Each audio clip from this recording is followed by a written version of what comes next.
जी को 2 मिनट के लिए याद करके फिर अपनी बात को मैं प्रारंभ करूंगा। ओम अखंड मंडलाकारं व्याप्तं येन चराचरं तत्पदं दर्शिनमेन तस्मै श्री गुरुवे नमः। ध्यान मूलम गुरुर्मूर्ति पूजा मूलम गुरुपदम मंत्र मूलम गुरुर्वाक्यम मोक्ष मूलम गुरु कृपा। संजीव जी, भगवान जी को याद करने से हर बार नया विचार आता है। कभी मैं पढ़ के लेक्चर नहीं देता हूँ और जैसी उनकी प्रेरणा होती है वैसा मैं विषय को रखता हूँ। तो आयुर्वेद जहाँ से शुरू हुई है वो शुरू हुई है, सारे चाहे आप धर्म पढ़ें दर्शन पढ़ें, कि धर्म अर्थ काम मोक्षाणाम आरोग्यम मूल मुक्तम। मतलब चाहे आप जो है व्यापारी हो, नेता हो, मंत्री हो, संतरी हो, सेवक हो, सिपाही हो, डीएसपी हो, विद्यार्थी हो, आम आदमी हो, कोई भी हो, गुंडे हो, मवाली हो, चोर हो, हर आदमी का उद्देश्य जीवन में आरोग्य है। आरोग्य के बिना आप कुछ नहीं कर सकते। ना आप योग कर सकते, ना आप आयुर्वेद पढ़ा सकते, ना पढ़ सकते, ना विद्या अर्जित कर सकते, ना दुकानदारी कर सकते। तो जीवन में कहा गया कि जान है तो जहान है, हजार तंदुरुस्ती एक तंदुरुस्ती हजार नियामत। इसी को और भी कहा गया प्रथम सुख निरोगी काया। बहुत सारे सुख हैं, लेकिन ओवरऑल कहने का मतलब ये है कि किसी भी दर्शन वेद कहीं भी बात करें तो तंदुरुस्ती और हेल्थ के बिना कुछ भी नहीं है। और हेल्थ को जो देने वाला है वो क्या है? आयुषो वेदा आयुर्वेदा, जो जीवन के स्पान को बढ़ा दे। इसी को महर्षि चरक ने लिखा, हिता हितम सुखम दुखम आयुतस्य हिता हितम मानम चा तत्रोक्त आयुर्वेद सा उचिते। हित आयु मतलब मेरे लिए पर्सनल क्या अच्छा है, अहित आयु मेरे लिए पर्सनल क्या बैड चीजें हैं, क्या डू हैं क्या डोंट हैं। सुख आयु दुख आयु, तो सुख आयु दुख आयु पर्सनल हो गई, और हित आयु अहित आयु कम्युनिटी हेल्थ की बात हो गई। कम्युनिटी के लिए क्या अच्छा है, सोसाइटी की हेल्थ की बात हो गई, क्या बुरा है। और मानम चा तत्रोक्त आयुर्वेद सा उचिते, इनके जो मान को बढ़ा दे वो आयुर्वेद है। आयुर्वेद को 2 भाषा में बताया गया, 2 शब्दों से बना है, आयु और वेद। आयु कहते हैं शरीर माने बॉडी, इंद्री माने हमारे सेंस ऑर्गन, मन और आत्मा, इन 4 का कॉम्बिनेशन आयु है। और वेद कहते हैं नॉलेज, टू नो, जिसको हमने समझना, जानना, बताना, पहचानना, मानना, ये सब आयुर्वेद जो वेद है। तो आयुर्वेद को एक शब्द में कहना हो तो क्या है? Science of life. ये जीवन का विज्ञान है। और जीवन का विज्ञान है तो जीवन का विज्ञान ये पढ़ाने के लिए नहीं है, पहले खुद पढ़ना है। पहले कैसे खाना है, कैसे जागना है, कैसे सोना है, कैसे चलना है, कैसे बोलना है, कैसे भोजन ग्रहण करना है, कैसे ऋतु के अनुसार अपने बिहेवियर को रखना है, यही सब आयुर्वेद है। और चूंकि आयुर्वेद साइंटिफिक है, विज्ञान क्या होता है? क्रमबद्ध विज्ञान को विज्ञान कहते हैं। और रिसर्च क्या होती है? Re establishment of old fact through modern methodology, जिसको कि सुनीति जी ने बताया। तो कहने का मतलब ये है कि ये तो पढ़ने पढ़ाने का विषय है कि ये विज्ञान है, कला है, आर्ट है, जीवन पद्धति है या नहीं है, लेकिन इसमें किसी को विवाद नहीं हो सकता है कि हम सबको 100 साल तक जीना है। जीवेम शरदम शता। तो 100 साल तक जीने की कला ये जो सिखाती है वो आयुर्वेद सिखाता है। इससे मेरे हिसाब से सभी लोग एग्री होंगे, क्यों डॉक्टर साहब?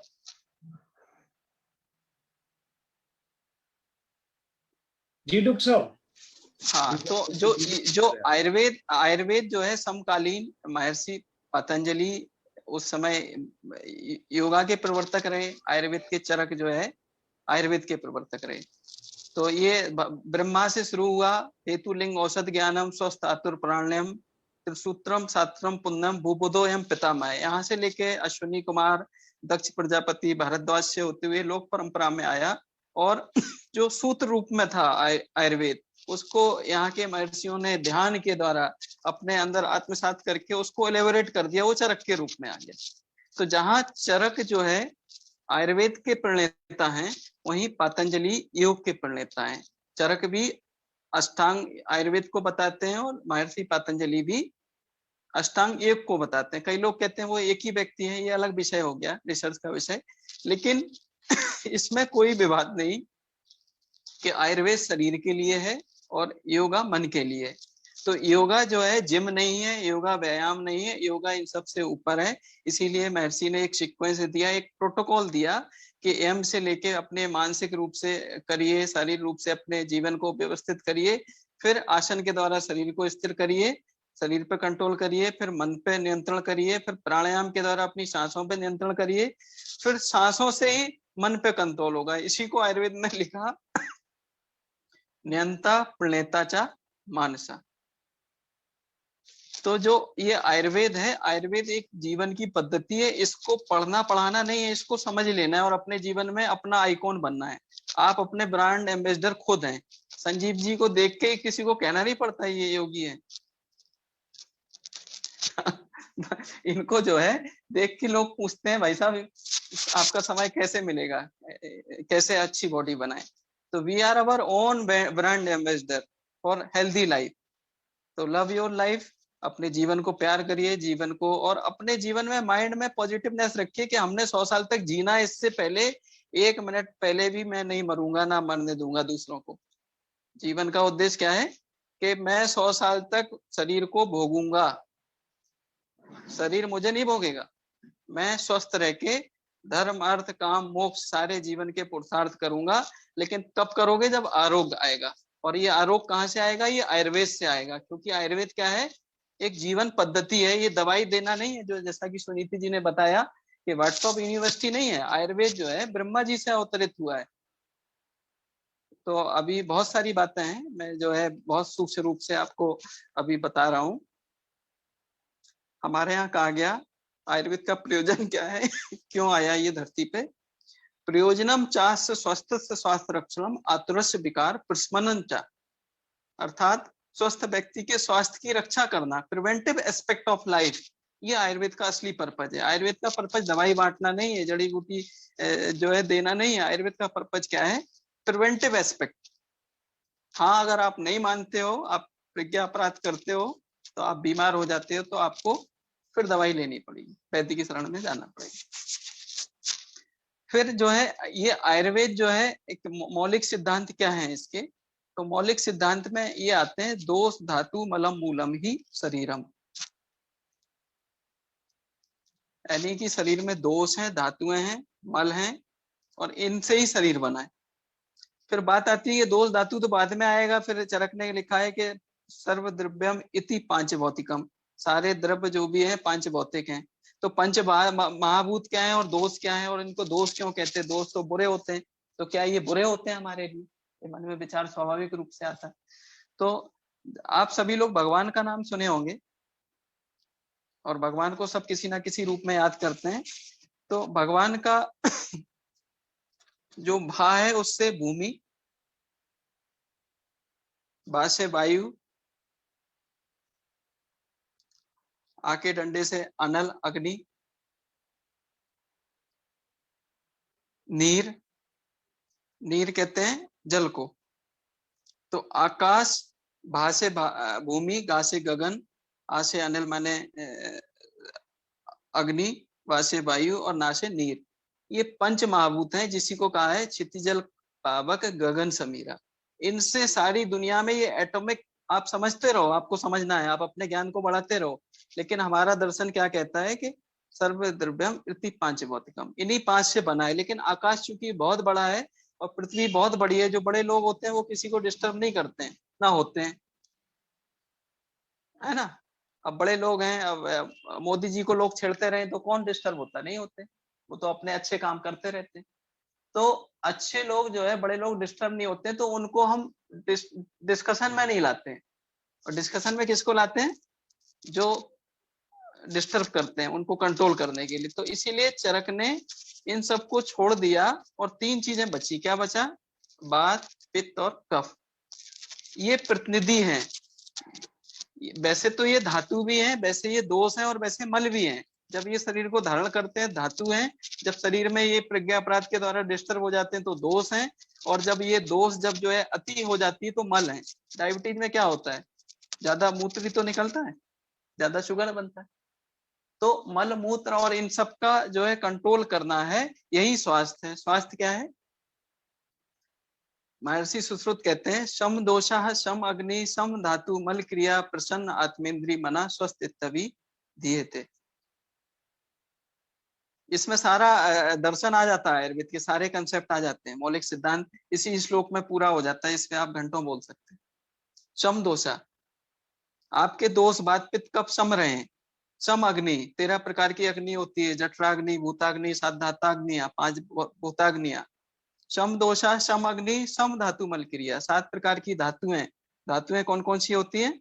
धातु कहते हैं धारणा धात्व, प्रसाद रक्तम ततो मास मेजदम, अस्थि मज्जा शुक्र, और शुक्र का परम तेज ओज, जिसको कहते हैं प्रथमो जायते ओजा शरीरो अस्मिन शरीराम। अर्थात जो है, जो ओज है वो हमारा सर्पी वर्णम मधुर रसम लाजगंधी प्रजायते, जो शरीर की जो ताकत है, आज जो बड़े बड़े इंजेक्शन एपकोलिन से लेके इतने सब रेमडेसिविर वगैरह सब लग जाते हैं, लेकिन अपर ओज ही बहुत बड़ी बात है। पर ओज तो उससे ऊपर का है, 8 बिंदु में ही ये हार्ट में होता है और सारा खेल कर देता है। या तो आप जीने मरने पे जब लास्ट में कुछ नहीं बचता तो हार्ट में एड्रेनलिन के इंजेक्शन लगाते हैं, वो क्या है, वो सब ये पर ओज ही है। इसको साइंस में समझना हो तो ये बहुत गूढ़ बातें हैं। अभी तो हम धातु तक ही नहीं पहुंचे हैं। प्रसाद रक्तम, तो इसी के जो गुण बताए हैं वो क्या बताए हैं।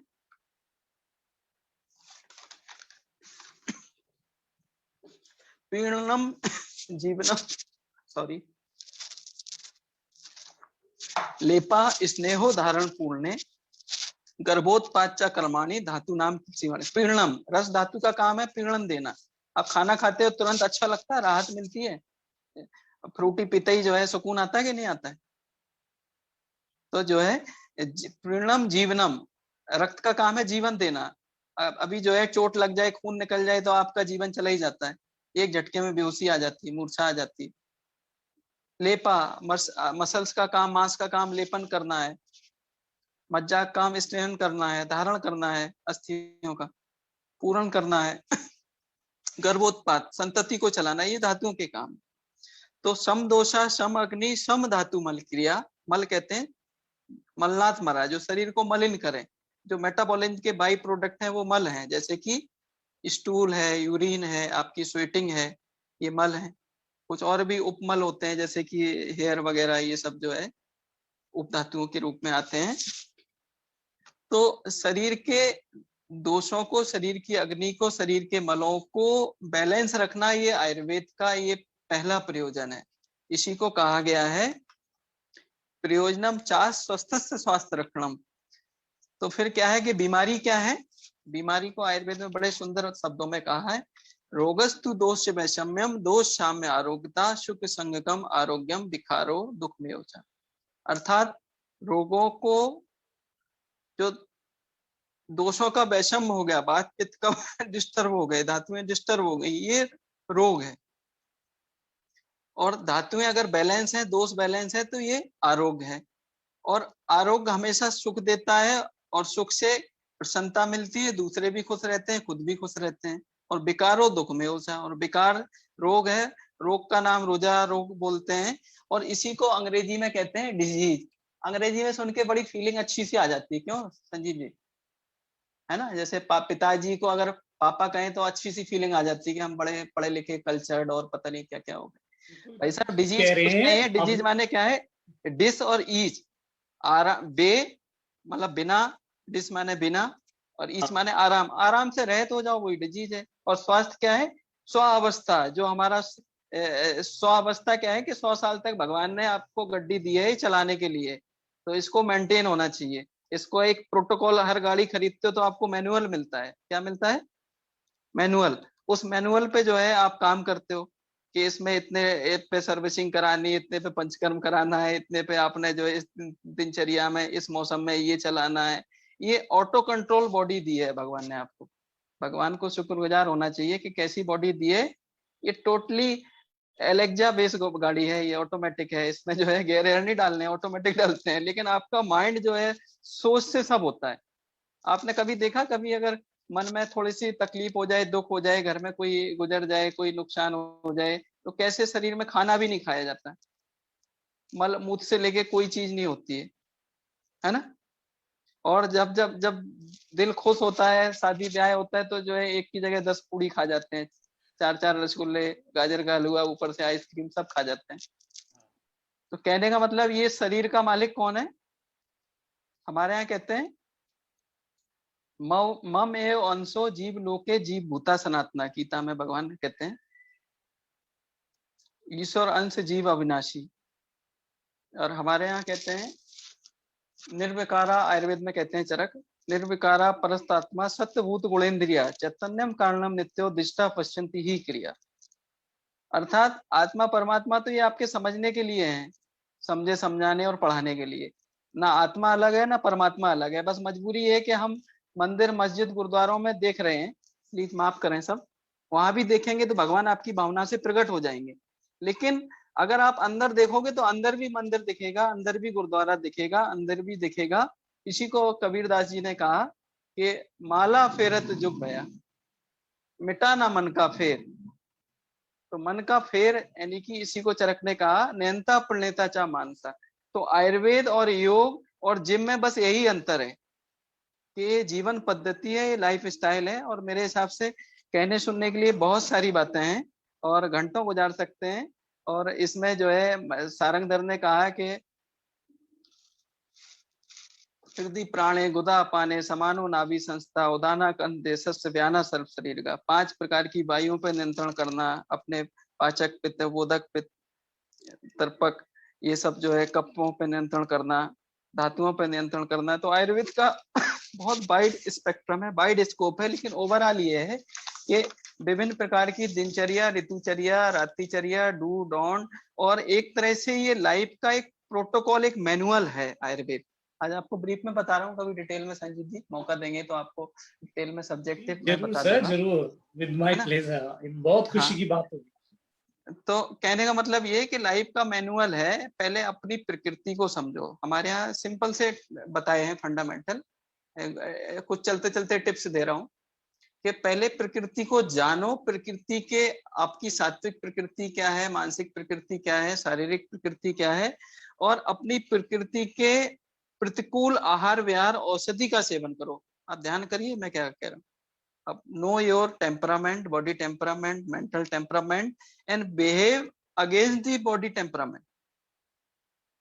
अगर आप बातिक प्रकृति के हैं, नाचने गाने में ज्यादा रहते हैं, एकदम से हड़बड़ा जाते हैं, एकदम से एक्शन उठा देते हैं, और अगर आप यही काम करोगे तो और आपको लोग बैलेंस बोलेंगे या इम्बैलेंस बोलेंगे। ज्यादा पागल हो जाते हैं वो, यही तो करते हैं, या तो हंसने ही लगते हैं या रोने ही लगते हैं, हर चीज का एक्सट्रीम हो जाता है ना।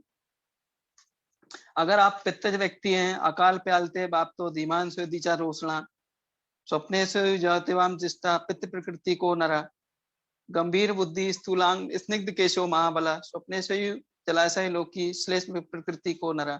तो अगर आप जो है कफज व्यक्ति हैं और आप जो है हर काम में अगर ढीले पड़े रहेंगे, लेजी रहेंगे, तो आपकी प्रकृति अच्छी होगी बुरी होगी, समाज में क्या इम्पेक्ट होगा? कुछ नहीं होगा। कफज व्यक्ति हैं, आप जो है ज्यादा भिंडी खाएंगे, अरबी खाएंगे, आप जो है और मक्खन घी खाएंगे, ज्यादा भारी चीजें खाएंगे तो नुकसान है। ऐसे ही पित्तज व्यक्ति हैं, आप ज्यादा मिर्च मसाले खाएंगे तो दिक्कत है, अम्ली चीजें खाएंगे। तो first know your body temperament, behave against the body temperament but in the line of mental temperament. एक पहला गुरु मंत्र है। दूसरा गुरु मंत्र है कि खाने में जो है 3 भाग पेट के कर लो, 1 भाग जो है सॉलिड चीजों से, 1 भाग लिक्विड चीजों से, और 1 भाग गैस के लिए, हवा के संचार के लिए छोड़ना है। तो कभी ना गैस होगी, ना अफारा होगी, ना ओबेसिटी होगी, और सब दोषों का पाक होगा। क्योंकि कहा गया बात पित्त कफा दे सर्व स्रोतों अनुसारना, तो उन्हें घूमने फिरने को जगह ही तो दो भाई, है ना। तीसरी चीज क्या है, जब भी मन में विचार आए खाएं कि ना खाएं, तो यू फॉरगेट योर मील। जाए कि ना जाए तो जरूर जाए, चाहे आपका यूरिन का बेग हो, चाहे आपका स्टूल का बेग हो, और भी कई सारे बेग बताए। क्योंकि हमारे यहाँ बताया क्या, बेगों को धारण ना करना ही ये रोग का कारण है। फिर तीसरा ये कि जब भी भोजन करें तो आजकल लाइफ में क्या है, चलते फिरते कुछ भी खा दे रहे हैं, कुछ भी चल दे रहे हैं, कहीं भी पिज्जा बर्गर पेस्ट्री, कहीं भी जो है ऑफिस में भोजन और अध्ययन के नियम बताए हैं। भूख लगने पे भोजन करना है, ऐसे ही पढ़ने के लिए जब दिमाग खाली हो तब भोजन करना है। अब दिमाग में व्हाट्सएप इंडस्ट्री फेसबुक जनरेशन में भरी है, तो कहाँ से तुम्हारा पढ़ने में मन लगेगा। हमारे यहाँ स्मृति कारण बताए, सत्व अनुबंधात ज्ञानात अभ्यासात सत्य का अनुमान, सत्य का अनुमान तो तब लगेगा जब आपका दर्पण साफ होगा। वो कहते हैं ना कि बस यही भूल जिंदगी भर करता रहा। क्यों संजय जी? तो गुरुजी बहुत अच्छा आपने व्याख्यान दिया और सारी तो चीजें इतनी तरीके से कवर करी हैं। चाहे वो तीनों दोषों की बात करो, धातुओं की बात करो, क्योंकि एक्चुअली क्या है कि बेसिकली एक आम आदमी को धातुओं के बारे में नहीं पता है, बट आपने इतने सुंदर तरीके से उनको प्रस्तुत किया है। चाहे वो रस की बात करी, रक्त की बात करी, अस्थि मेद मज्जा वीर्य की बात करी, आपने बड़े ओजस्वी विचारों से उन चीजों को समझाया और आपने गुरु मंत्रांश जो मुझे लगता है कि अब समय मैंने ज्यादा ले लिया। अब कार्यक्रम को मतलब विधिवत तरीके से संचालित करें, और आगे कोई जरूरत होगी तो अभी बहुत ठीक सारी ठीक बातें गुरुजी। हैं। आप तो हाँ दिन भर हाँ, हमें नहीं बुला नहीं, लें। वो तो आपके विचारों से लग गया गुरुजी। आप वो आयुर्वेदाचार्य के साथ साथ बहुत अच्छे संस्कृत के भी विद्वान हैं। आपके जो हाँ, श्लोकों का उच्चारण करने का तरीका था, इतने सारे आपने उसमें श्लोक भी मंत्र भी शामिल किए, बहुत ही अच्छा लगा। और आपने जो गुरु बस मंत्र अभी बस मैं भाई साहब बस इतना कह सकता हूँ कि मैं एक विद्यार्थी हूँ, ताउम्र विद्यार्थी ही रहूंगा। बस मैं सभी से एक ही बात कहना चाहता हूँ कि अपने मन को अच्छा रखिए। मन के हारे हारे, मन के जीते जीत है। बहुत सुंदर, बहुत एक सुंदर। शेर और सुना के बात खत्म करता हूँ। जी जी, इंसान की बेदख्ती अंदाज से बाहर है, कमबख्त खुदा होके बंदा नजर आता बहुत सुंदर गुरुजी, बहुत बढ़िया। है। आप तो तो देखो, आपके अंदर जो है ईश्वर है। आप ईश्वर को ढूंढेंगे तो सब कुछ मिलेगा, सारी शक्तियां मिलेंगी। भगवान ने आपको इतना संपन्न बना के भेजा है कि आप 100 साल से 1 मिनट भी कम नहीं जी सकते। बस आपको मानसिक रूप से इसको उतारना है, और दिन भर आपने यही सोचना है, लव योर लाइफ और लव योर टारगेट। मेरे लाइफ का उद्देश्य 100 साल तक जीना है। फिर आप कुछ भी करो यार, व्यापारी बनो, डॉक्टर बनो, अभिनेता बनो, एक्टर बनो, जो मर्जी वो बनो। संस्कार तो आपने घर से सीखे हैं, हम थोड़ी सिखा देंगे, है ना? लेकिन जो भी बनना है, क्योंकि वो गुंडे बदमाश भी भगवान के हैं और हम भी भगवान के हैं। तो अपने आप को ये ना समझो कि मैं प्रोफेसर हूं तो बहुत बड़ा अच्छा कोई हूँ, या कोई दूसरा आदमी कम पढ़ा लिखा है तो कोई गलत है। गीता में ये कहा, समत्व योग उच्यते। जिस दिन आप जो है ज्ञानी में, अज्ञानी में, अच्छे में, बुरे में, जो आपको गाली दे रहा है उससे भी प्यार करना सीख जाएंगे, तो समझ लीजिए आप जीना सीख जाएंगे। इसी को कहते हैं समत्व योग उच्यते। बहुत सुंदर गुरुजी, है अमृत से भर योगशु दिया आपने कर्मशु पूरा। कौशलम। योगशु कर्मशु कौशलम, जीवन की कुशलता ही योग है। अपने कामों की कुशलता। अगर आप विद्यार्थी हैं तो विद्यार्थी रहें, अगर आप शिक्षक हैं तो शिक्षक रहें, समाज सेवी हैं तो समाज से ही रहें, नाटक ना करें। बहुत सुंदर। जो भी रोल मिले आपको, ऊपर वाला जो भी वक्त दे, जो भी समय दे, उसको 100% उसको आईने की तरह उसको तराश दें, उतार दें, और तल्लीनता से अपने जीवन को लगे। तो ऐसी भगवान से, धन्वंतरी भगवान से मैं प्रार्थना करता हूँ कि सबको आरोग्य दें। और कोरोना काल में जो है आपने इतना बढ़िया काम किया, उसके लिए विश्वविद्यालय की तरफ से साधुवाद। और जब भी आप हमें याद करेंगे, हम आपके लिए तत्पर हैं। जरूर जय हो। गुरुजी, अब तो करते ही रहेंगे। और बहुत ही अच्छा लगा, बहुत ही मोटिवेशनल लेक्चर था और बड़ा ही आनंद आया। सबसे बड़ी बात है, बहुत आनंद आया, आनंद बहुत जी जी। क्या ना, मजा आया गुरुजी सुन के आपकी बस ओजस्वी वाणी बस को। बस हमें हमें लोगों को जब चेहरे पे जब खुशी देखते हैं, जब हम बताते हैं अपने विद्यार्थियों को, तो वो एकटक होके सुनते रहते हैं। बस मुझे बस यही अच्छा लगता है कि मतलब उन्हें कुछ बात समझ में आ रही, मेरा उद्देश्य हो गया पूरा। नहीं गुरुजी, आपकी तारीफ बहुत सुनी थी, डॉक्टर विवेक ने भी आपकी बहुत तारीफ की, ठाकुर साहब ने, डॉक्टर सुनीत जी भी, चाहे कोई भी जिससे भी मिलते हैं, डॉक्टर नवदीप जी भी, सभी ने आपकी बड़ी तारीफ की थी। और आज साक्षात रूप में आपका भाई जो आज का प्रवचन था वो भी सुना, और अभिभूत